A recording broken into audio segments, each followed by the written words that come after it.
Are you guys to get the thing going in this Big 12 play, you think? Well, I think our non-conference really did what it was supposed to do and show us where we're at. Gave us an opportunity to get a lot of young players experience. I think we figured some things out with our rotation.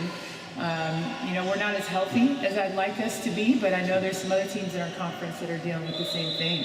And I always think there's never enough practice after the Christmas break before you start conference, but when you look at it in perspective, everyone else is really getting the same. So, but we're excited. This is a team that, we got five young ones that this is their first opportunity to play in a Big 12 game, and they're as excited as you can ask them to be.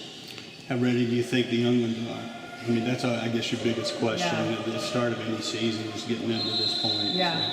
I think the answer to that's probably different depending on who we're talking about.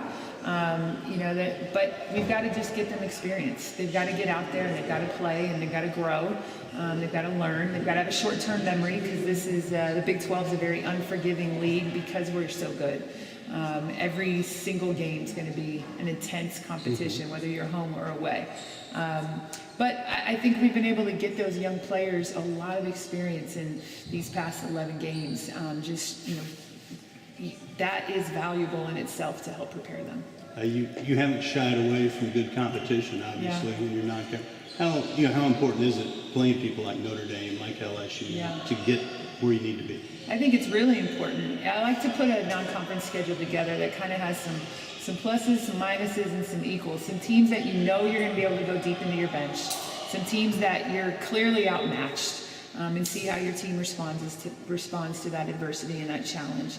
And then some teams that it should be pretty fairly even. And I think the non-conference schedule again has done a lot to help prepare us. Hasn't taken our confidence away, but also shown us where we've got to improve. Obviously you want to win every game, but is 8-3 acceptable? Is that where you think you'd be right now? Well, I know there's a lot of teams in the country that would love to be 8-3, but you always want to be undefeated if you can.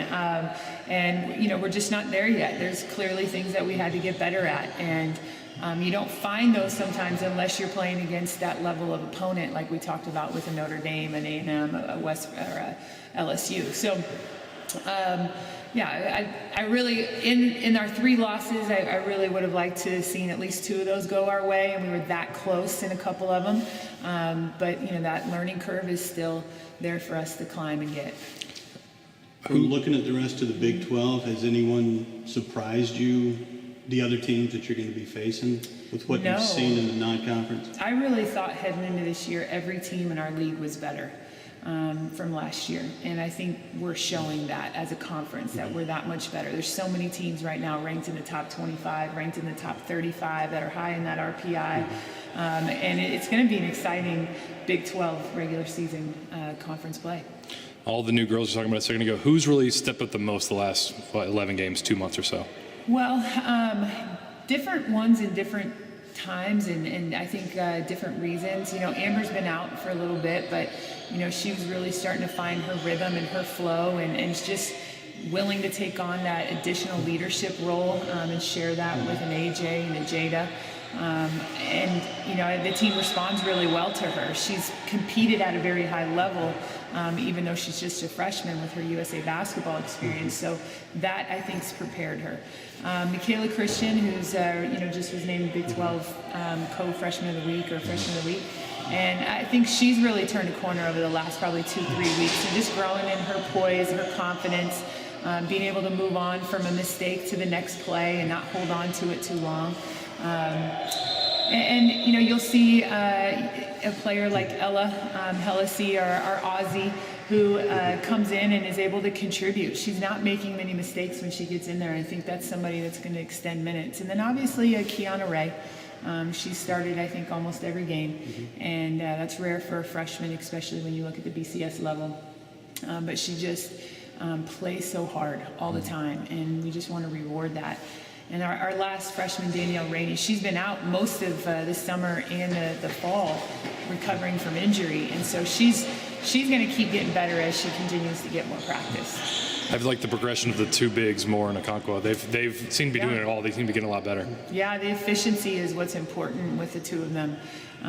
Taking care of the ball, finishing at the rim, aiming, not rushing things, taking good perimeter shots, making good decisions out there. But also, there's that other end of the floor, which we spend the majority of our practice working on. I think most people think our practices look like we just shoot threes. But we spend most of our practice working on our defense and, really understanding how to take care of that big telescope philosophy for us, and that's protecting the paint. You mentioned Amber a second ago. We're going to see her tomorrow night?